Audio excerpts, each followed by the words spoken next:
buenas noches, bienvenidos a Elecciones 2011 de Telediario y Canal 13, el Super Canal. Hoy, domingo 10 de julio, les damos la más cordial bienvenida a esta tercera entrega donde los distintos candidatos presidenciales estarán exponiendo aquí sus planes de trabajo. Con nosotros también ya se encuentra el G4, grupo garante de este subpresidenciables 2011. Y ellos han sido pues un grupo que ha venido dándole seguimiento y dando propuestas al tema de las elecciones en los distintos procesos eleccionarios del país. A continuación les presentamos una pequeña reseña del G4. Con la finalidad de aportar propuestas para mejorar las condiciones de vida en Guatemala, distintas organizaciones se han unido para que las mismas sean tomadas en cuenta por las autoridades encargadas. Es así como nace el G4, integrado por la Procuraduría de Derechos Humanos, la Universidad de San Carlos, el Arzobispado de Guatemala y la Alianza Evangélica, quienes desde el 2007 han propuesto distintas soluciones a la problemática.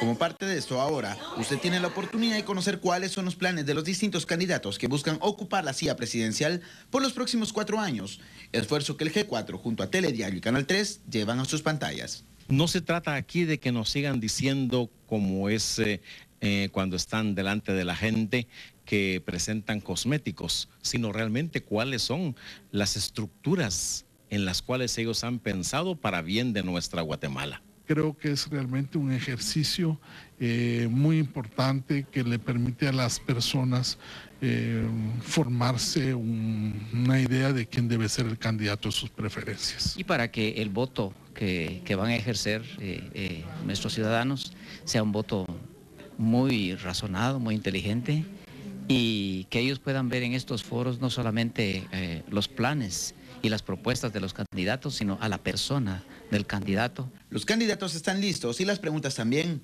Sea usted testigo de las propuestas de cada uno de ellos a través de Presidenciables 2011. Por el respeto a la vida, Telediario, Información Actual.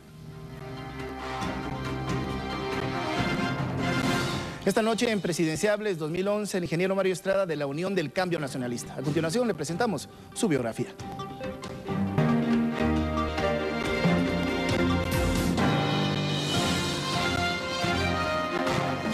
Monjas, Jalapa vio nacer a Mario Estrada un 19 de julio de 1960. Crece en un hogar que se dedica a la agricultura. Estudia su primaria en la escuela tipo Federación. Alterna los estudios con distintos trabajos.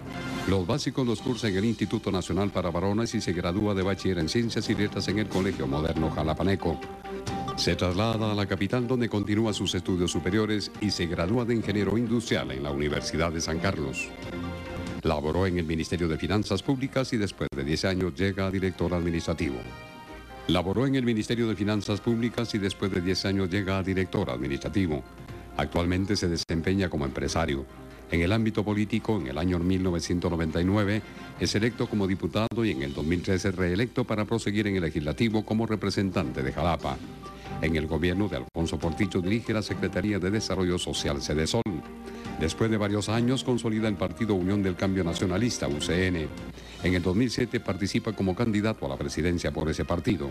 En estas elecciones generales 2011, nuevamente es proclamado como candidato presidencial. Lo acompaña como candidato vicepresidencial el empresario Mauricio Uruela.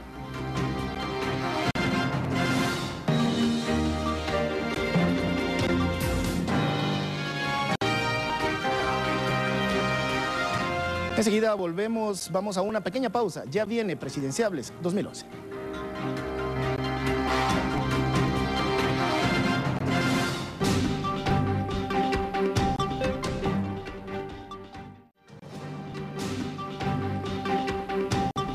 Muy buenas noches, bienvenidos a otro programa más de Presidenciables 2011. Nos están observando a través, por supuesto, de Canal 3, Telediario, 84 repetidoras a nivel nacional. También estamos retransmitiendo a través de nuestra radio hermana, Radio Sonora, con sus 30 repetidoras. Y por supuesto estamos llegando a Estados Unidos, así como Canadá y toda Centroamérica, con Telecentro Internacional 429 de DirecTV. Como siempre, todos los domingos nos acompaña el G4. En esta oportunidad, Monseñor Julio Bian Morales, arzobispo metropolitano de Guatemala. Doctor Sergio Fernando Morales Alvarado, procurador de los derechos humanos. el doctor Estuardo Galvez Barrios, rector de la Universidad de San Carlos de Guatemala, y el reverendo Jorge Morales Villatoro, presidente de la Alianza Evangélica de Guatemala. Ellos están aquí para ser garantes de esta entrevista que tenemos con nuestro tercer candidato a la presidencia, el ingeniero Mario Estrada de la UCN. Muy buenas noches, ingeniero. Gracias por estar con nosotros en Presidenciales 2011. Sí, muy buenas noches. Primero, darle la bienvenida y al mismo tiempo de parte del G4, por supuesto, Telediario, Canal 3, decirle que sentimos mucho el deceso del candidato a diputado de Quiché, del señor guardaespaldas también, del señor Urruela, y nos alegra también que el señor Urruela al parecer ya está en mejores condiciones. Sí, muchas gracias, Elsie. Pues quiero aprovechar también este programa, este foro, para externarles mis condolencias a los familiares de Frank Mazariegos y de nuestro amigo y compañero del Comité Ejecutivo Nacional y candidato a diputado Silvio Florit, a quien el día de hoy lo acompañamos al cementerio de Las Flores a su entierro. Y estamos muy contentos, por otro lado, con la noticia de que nuestro candidato a la vicepresidencia, Mauricio Urruela, pues ya está saliendo de ese peligro del que todos estábamos muy preocupados. Ya Mauricio fue intervenido el día de hoy por la mañana. Pues quiero decirle, y sé que no me está escuchando, pero a toda la familia, de que todos en el partido estamos muy solidarios con él, que le apreciamos mucho, que lo valoramos bastante y esperamos de que muy pronto se recupere para que sigamos en este proceso, porque tenemos una propuesta para nuestro país y para todos los guatemaltecos. Bueno, pues así esperamos nosotros también, nos unimos a ese sentir y por supuesto esperamos que pronto se recupere. Y hablando precisamente de propuestas y ya entrando en el tema de hoy, platicando el tema económico y el tema de seguridad, que es lo que más nos interesa conocer a las y los guatemaltecos, porque nos hemos quedado estancados en desarrollo económico y no digamos en seguridad. Los últimos hechos que ha pasado en nuestro país, pues lo está mostrando. Y en el tema económico, ingeniero, usted nos plantea precisamente una economía social de mercado. ¿Cómo podríamos aplicar esa economía social de mercado cuando indicadores de precisamente este informe de desarrollo humano de Naciones Unidas nos está diciendo que de 14 millones de habitantes, 50.9% está en la pobreza? Y de ese 50.9%, imagínese usted, el 15.5% en extrema pobreza. ¿Cómo puede beneficiarse entonces nuestra población con esta economía social de mercado que usted propone específicamente? Bueno, aquí hay que generar las oportunidades y hay que devolverle la confianza al pueblo de Guatemala. Nosotros le vamos a apostar a los motores de la economía. Tenemos que venir y meternos de lleno, a apoyar y a respaldar lo que son las exportaciones en Guatemala. Vamos a trabajar también apoyando muchísimo a lo que es la vivienda en Guatemala, porque hay un déficit habitacional en Guatemala de aproximadamente 1,5 millones de viviendas. Le vamos a apostar a lo que es la industria manufacturera en Guatemala, porque solo la industria de manufactura en Guatemala genera el 55,000 millones en relación a la información que tenemos a diciembre del año pasado, porque el PIB el año pasado estaba en 331,000 millones de quetzales y solo la industria manufacturera representa 55,000 millones y también a lo que es la inclusión social. Ya. Específicamente, ¿qué es lo que usted propone con esta industria manufacturera? Porque según los últimos indicadores, siempre de desarrollo humano de Naciones Unidas, estamos viendo que el 81% de la población está en una economía informal, donde no hay un respeto realmente incluso a sus derechos mínimos, ni siquiera hay un salario mínimo, ¿verdad?, que se está respetando, está más o menos entre 1.500 y 1.600 el salario, cuando la canasta básica, según el Instituto Nacional de Estadística, básica, la canasta básica debería de tener un ingreso cada familia de 2.700 quetzales para cubrir lo mínimo. Entonces, ¿cómo incentivar esto? Bueno, cuando hablamos de industria manufacturera, es la industria que más empleo genera en Guatemala y la que más ingresos representa también a través de esa generación de empleo y las exportaciones que la misma industria genera. Nosotros le vamos a apostar muchísimo a que estas industrias tengan los incentivos necesarios como para poder seguir produciendo en el país, porque las exportaciones que nosotros de una u otra manera hemos tenido en Guatemala siempre la tomamos como el ingreso mayor en Guatemala y que genera el empleo necesario para todos los guatemaltecos. Pero hay un tema que es muy importante. Si bien es cierto, la industria manufacturera en Guatemala genera mucho empleo, también necesita de la supervisión a través del Ministerio de Trabajo para que se cumpla con los ingresos del salario mínimo del trabajador, o sea, que el trabajador tenga su salario mínimo, porque hay un diferencial entre el salario del trabajador con lo que representa el ingreso para poder comer en Guatemala. Hoy por hoy en Guatemala los salarios o el salario mínimo, como usted dice, hay un diferencial de aproximadamente 600, 700 quetzales que no cubren lo necesario para que el guatemalteco pueda comer. No existe la supervisión necesaria por parte del Estado para que los empresarios puedan cumplir con el salario, pero también hay déficit a nivel de empleo en Guatemala. Eso como que lleva a muchos a generar bastante empleo y no cubrir lo necesario en el salario mínimo.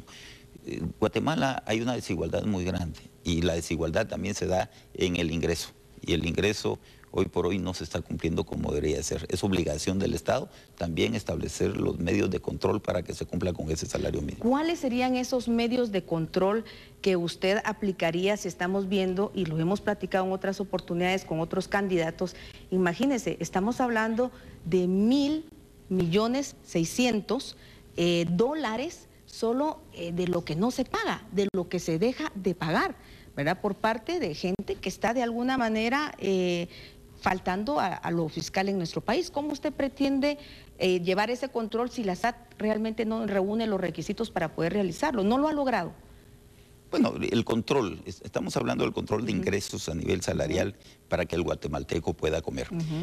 El control de ingresos para el empleado lo lleva el Ministerio de Trabajo y ahí hay que hacerlo con los inspectores de trabajo, precisamente llegando a cada una de las instituciones y dependencias de trabajo para que puedan venir y ver si realmente están cumpliendo con lo que la ley establece a nivel de ingresos de salario mínimo. Hoy por hoy no se cumple, incluso no cumplen pagando las prestaciones que manda la ley. Y mucho menos cumplen con los salarios.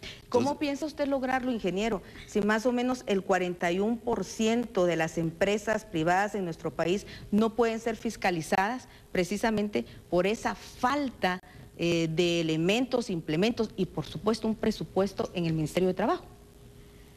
Bueno, los presupuestos de los ministerios están aprobados de acuerdo a lo que plantea cada uno de sus ministerios.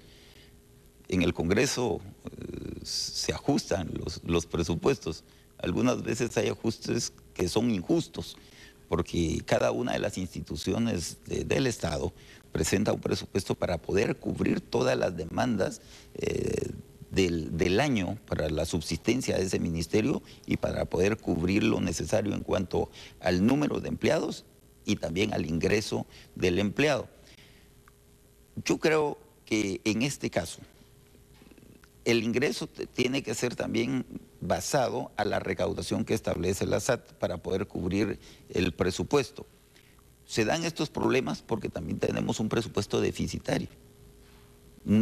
La recaudación no cubre un presupuesto. Hoy por hoy tenemos un presupuesto de 55.000 millones de quetzales y la recaudación está proyectada para cubrir 39.000 millones.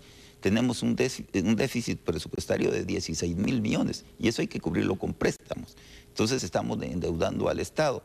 Esto nos causa una serie de problemas y vea lo que estamos viviendo hoy por hoy en Guatemala, que si no se amplía una ampliación presupuestaria, que si no se aprueban los préstamos, entonces ya hay desfinanciamiento para un presupuesto, ya no se puede cubrir la demanda que se necesita. Entonces tenemos un Estado débil que no permite el poder fiscalizar a las industrias, las empresas que generan empleo y que no pagan el salario mínimo, porque entonces vamos a tener déficit también de empleados para poder cubrir la demanda de la fiscalización de estas empresas.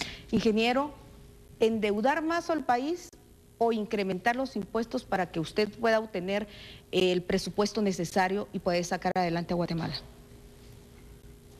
El país ya no aguanta con más endeudamiento. Ahorita estamos llegando aproximadamente a los 90.000 millones de quetzales entre deuda interna y deuda externa, sin mencionar lo que es la deuda flotante, porque eso sí nos estaría causando un problema, si no la deuda se va a convertir en impagable. Tenemos que apostarle a un pacto fiscal. A un pacto fiscal. Tenemos que trabajar y apostarle a un pacto fiscal. Hay una pregunta muy importante y que incluso para el Grupo Garante G4 es porque a nivel internacional desde hace más de 4 o 5 años se nos dijo de parte de Naciones Unidas el gran problema climático que íbamos a tener y esto cómo iba a afectar precisamente al tema alimentario de los diferentes países, incluso que estábamos en vías de desarrollo. Usted en muchas oportunidades ha dicho que Jalapa es un ejemplo de un departamento de desarrollo económico. Sin embargo, es uno de los que forman parte del corredor seco. De las 17 comunidades que están, tanto Chiquimula como Jalapa y por supuesto Zacapa, de los que más están afectados. Hoy por hoy, solo en lo que va hasta el mes de abril, se han dado más de 200 casos de niños desnutridos, 25 han muerto. Y el problema del maíz, por no dejarlo y de no olvidarnos de esto, ha sido algo tremendo en nuestros países, porque nuestros países se alimentan de frijol y maíz. 214 tenía el valor el quintal hace un año y ahorita estamos entre los 260 y 270 quetzales. Y encima de todo hay escasez. ¿Qué propone usted para poder combatir este problema alimentario? Elsie, le voy a hablar con respecto a lo que yo he vivido en mi vida. Yo soy hombre de campo. Nací en el campo y trabajé el campo. El guatemalteco, la gente pobre, el campesino, es feliz teniendo sus frijoles y teniendo su maíz para sus tortillas, para tener estómago satisfecho los 3 tiempos del día y todos los días del año. Se ha perdido la política agrícola en Guatemala. No existe política agrícola en Guatemala. La política agrícola es apoyar a la gente del campo, capacitar a la gente del campo, darle los insumos necesarios a la gente del campo para que pueda hacer producir la tierra. Hoy por hoy no existe eso. Al no existir eso, muchos están inmigrando a las ciudades y están engrandeciendo el anillo de pobreza y extrema pobreza. Cuando usted me hablaba del desarrollo que yo hablo de Jalapa, es cierto. Yo fui diputado 8 años y en los primeros 3 años logramos desarrollar a Jalapa. Pero el desarrollo llega también a través de las vías de comunicación, tener vías de comunicación. Yo hace poco estuve acá en la zona reina del Quiché. Ahí producen cardamomo. Los hombres trabajan de sol a sol, ganando su comida, el alimento diario, pero tienen el cardamomo como un producto complementario, un producto no tradicional o tradicional, que permite tener ingresos. Y esos ingresos les sirven para cubrir una serie de necesidades como medicina, vestir a sus hijos, tener lo necesario en su casa. Pero ¿sabe cuál era su queja? Que no tenían caminos. Entonces llega el intermediario y se aprovecha de ellos. Llega el intermediario y les paga el producto a como les da la gana. Y eso también no lo podemos permitir. Nosotros logramos llevar caminos y comunicación a nivel de infraestructura a todas las áreas de Jalapa. Eso permitió mucho a que se generara más la producción de café. Hace un tiempo nosotros no seguimos en la posición de desarrollo que estábamos y la desnutrición en Jalapa se incrementó tremendamente. Ya no hubo supervisión, ya no hubo control, ya no hubo preocupación y dedicación. ¿Inversión? Ya no hubo inversión. En Jalapa 836.6 millones de quetzales tiene el MAGA. ¿Incrementaríamos ese presupuesto? Es el Ministerio de la Comida, Elsie. Es el ministerio que hay que apoyar y hay que respaldar. Es el ministerio que debería estar bien fortalecido, porque es el ministerio que se encarga de las políticas de la comida, la política agrícola. Nosotros le vamos a apoyar, le vamos a apostar al desarrollo rural, a una política agropecuaria que permita que el guatemalteco produzca sus propios alimentos y no dependamos de otros países para poder comer, ya no importar maíz, ya no importar frijol, porque nosotros podemos generar nuestra propia comida. En mi discurso yo siempre he dicho de que hay que venir a apoyar y subsidiar la agricultura. Hay que crear los créditos rurales o los créditos comunitarios para incentivar a la gente para poder producir. Hay que motivar al campesino que haga producir la tierra. Hay que motivar al campesino capacitándolo, tecnificándolo, para que tengan buena cosecha, porque si hay buena cosecha va a haber comida, van a poder ensilar sus granos para tener comida durante todo el año y para que tengan, a través del excedente, tengan recursos en el bolsillo para poder comprar lo complementario en el hogar. Estamos hablando entonces, ingeniero Estrada, usted apuesta a un pacto fiscal, apuesta a créditos a nivel del interior del país, y por supuesto dice la capacitación y tecnología. Me imagino que con este pacto fiscal usted pretende recobrar o recuperar o poder tener el dinero suficiente para poder invertir en lo que es la ayuda y el apoyo al campo y a la agricultura. Necesitamos tener un presupuesto que sea financiable y no seguir... ¿Cuánto le daría usted al Ministerio de Agricultura? Estamos en 800 millones. 836 millones. El Ministerio de Agricultura no debería estar en menos de unos 3.000, 3.500 millones de quetzales para poder venir a apoyar y respaldar todas las políticas agrícolas en Guatemala, motivar e incentivar a la gente del campo para que haga producir la tierra. Nos vamos a unos mensajes y regresamos con más aquí en Presidenciables 2011. Estamos con el ingeniero Mario Estrada de la UCN.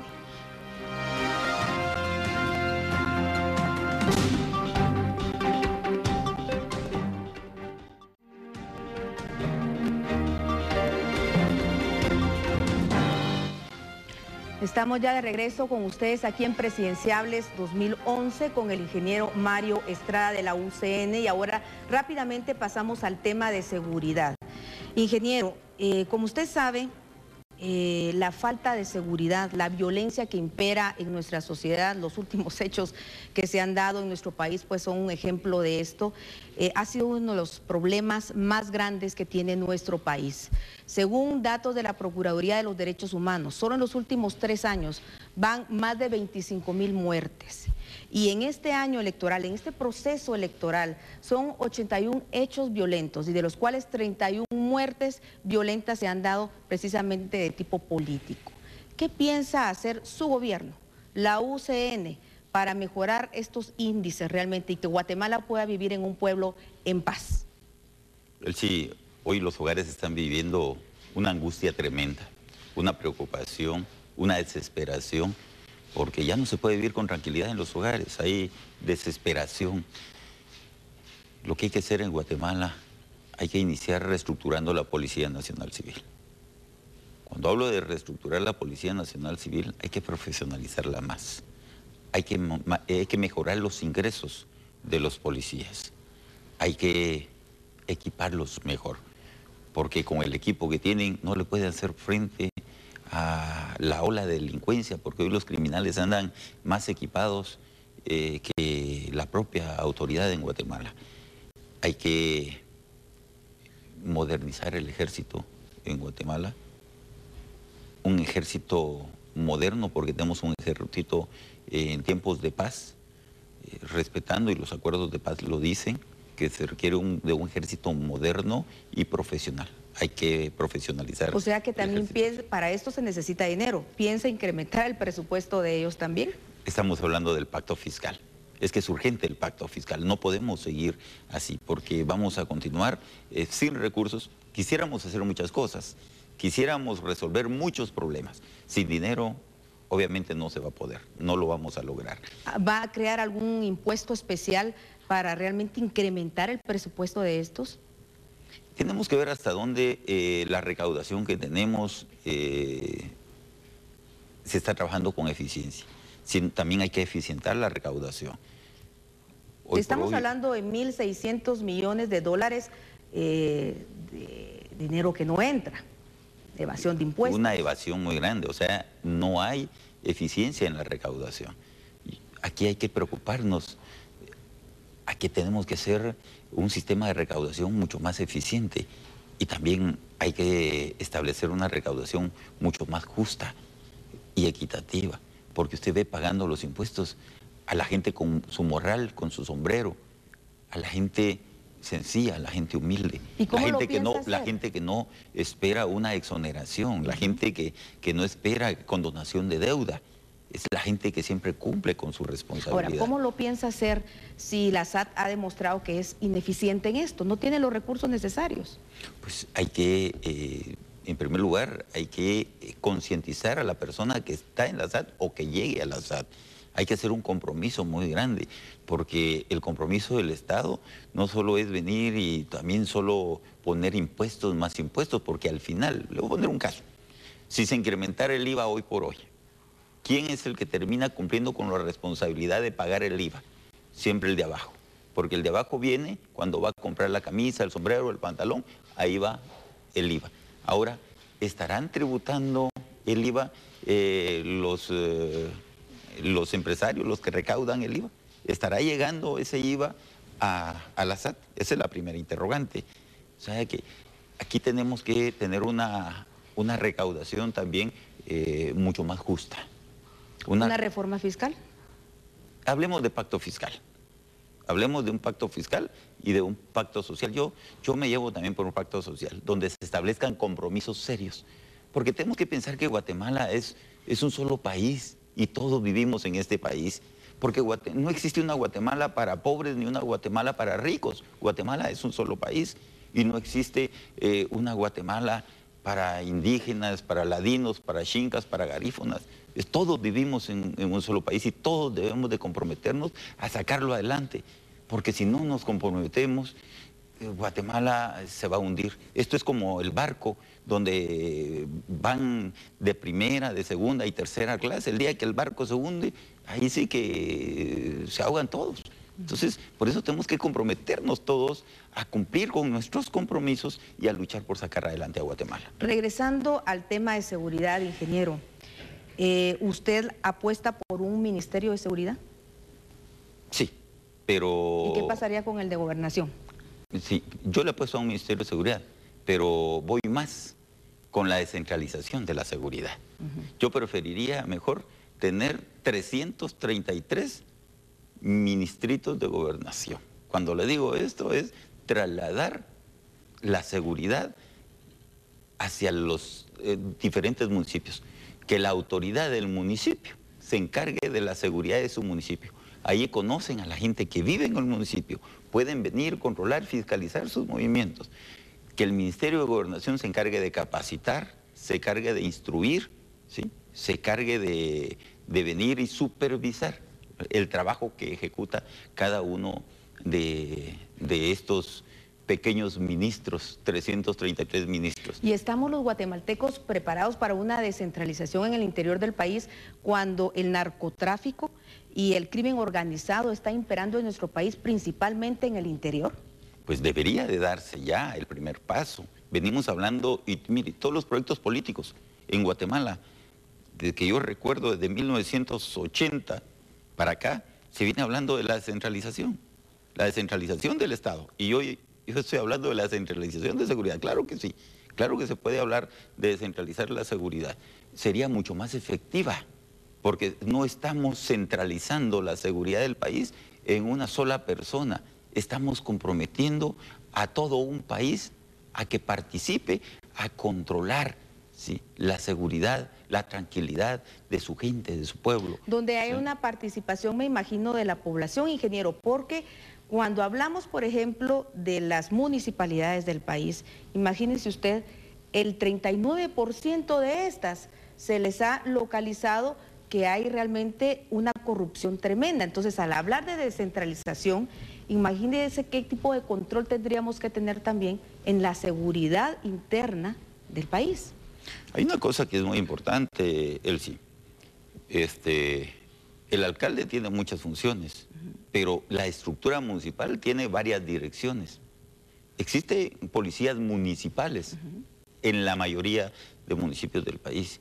¿Por qué no venir y delegar también autoridad a esas policías municipales? Hay cámaras en diferentes municipios del país que ayudan a controlar la movilización interna en el municipio. Hay que organizar por barrios, ¿sí?, a los comités de seguridad de barrio. La población está cansada y yo le garantizo que gustosamente participarían por llevar esa tranquilidad y esa falta de, esa seguridad y esa tranquilidad que necesita el guatemalteco, el vecino en su hogar.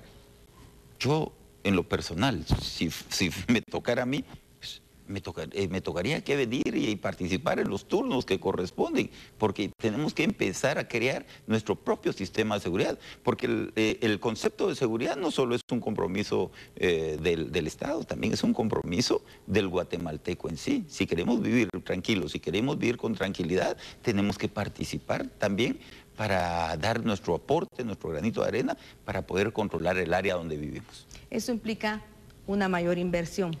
Bueno, cuando se trata del tema de la seguridad, la descentralización de la seguridad a través de la autoridad municipal, sí, porque ahí hay elementos de seguridad que participan. Los que son a nivel de comités de barrios es otro asunto, eso ya es voluntario, porque todos debemos de comprometernos y todos deberíamos de participar. Recuérdese que existen ya policías municipales en cada uno de los municipios que ya tienen una asignación presupuestaria.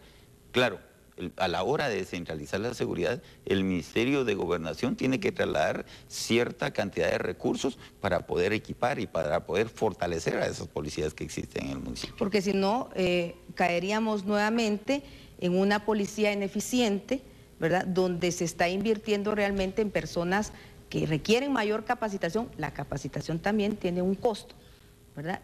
¿Quiere decir que usted me está hablando incluso de algún impuesto especial para seguridad?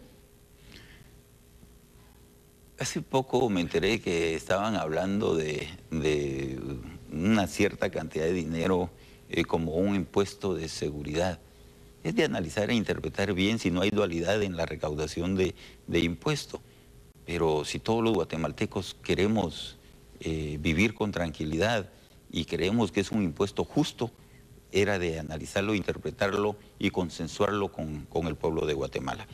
Yo no creo que haya un guatemalteco que, de acuerdo a sus ingresos, quisiera invertir una porción mínima con el ánimo de caminar tranquilo por las calles de nuestro país. Siempre y cuando no exista la corrupción y haya un mejor control realmente de los impuestos que uno está pagando, ingeniero, ¿verdad? Porque uno, como guatemalteco, quisiera ver que los impuestos de uno se ven reflejados realmente en caminos, en desarrollo, en seguridad, etcétera. Ingeniero, me están informando que ya estamos a minutos de finalizar esta entrevista. Usted tiene un minuto para dar su mensaje a toda la población guatemalteca. Muchas gracias, Elsie. Primero quiero manifestarles a todos los guatemaltecos que gracias por esas llamadas, esa preocupación que existía con el accidente de nuestro candidato a la vicepresidencia. Hubo mucha preocupación en muchos guatemaltecos. Gracias por esas muestras de solidaridad y a Mauricio le mando un fuerte abrazo y espero entonces que se recupere muy pronto. También quiero decirle a toda esta gente linda de nuestro país que estamos trabajando en un proyecto político plural e integral. Somos un proyecto político completo. Aquí en nuestro proyecto político hay sindicalistas, hay asociaciones de maestros, asociaciones de campesinos y también hay un grupo empresarial. Estamos demostrándole a Guatemala que unidos podemos caminar juntos y que unidos podemos lograr la Guatemala que soñamos. Unámonos todos, ya dejemos a un lado nuestras diferencias y que nos pongamos a trabajar, porque queremos una Guatemala donde podamos vivir con tranquilidad y que podamos vivir en paz. Queremos una Guatemala con oportunidades, queremos una Guatemala donde todos podamos confiar en quienes nos dirigen, porque el día en que se pierde la confianza, ahí se termina todo. Es bueno devolverle la confianza al guatemalteco. Nosotros estamos dispuestos a devolverle esa confianza que han perdido la mayoría de guatemaltecos. Gracias por creer en el proyecto político de UCN, gracias por creer en el binomio presidencial de UCN. Muchas gracias, los invitamos a que este 11 de septiembre se acerquen a las urnas a emitir su voto, porque es la única manera en que podemos fortalecer la democracia. Muchas gracias, Elsie.